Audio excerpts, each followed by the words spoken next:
2020 corona ಕಾಲಘಟ್ಟದಲ್ಲಿ ನಮ್ಮ ಕೆರೆಯಲ್ಲಿ ಒಂದು ತೊಟ್ಟು ನೀರಿರಲಿಲ್ಲ.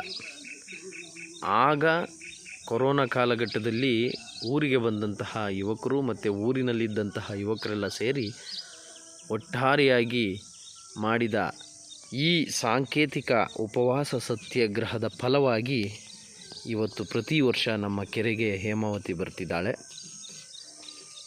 ಉಪವಾಸ ಸತ್ಯಾಗ್ರಹದ ಅರಿವೇ ಇಲ್ಲದ ನಮ್ಮ ಗ್ರಾಮದವರಿಗೆ ಅವತ್ತೊಂದು ದಿನ ಉಪವಾಸ ಮಾಡಿ ನಮ್ಮ ಕೆರೆಗೆ ನೀರು ಬನ್ನಿ ಉಪವಾಸಕ್ಕೆ ಒಂದಿನ ಉಪವಾಸ ಅಂತ ಅಂದರೆ ನಡೀರಿ ಬರ್ತೀನಿ, ತಿಂಡಿ ಮಾಡ್ಕೊಂಬರ್ತೀನಿ, ನಡೀರಿ ಬರ್ತೀನಿ ಅಂತ ಪಾಪ ಅಮಾಯಕ ಮುಗ್ಧ ರೈತರು, ಉಪವಾಸದ ಅರಿವು ಗೊತ್ತಿಲ್ಲ ಅಂಥವರು ಸಹ ಪ್ರತಿಭಟನೆಗೆ ಬಂದಿದ್ದರು.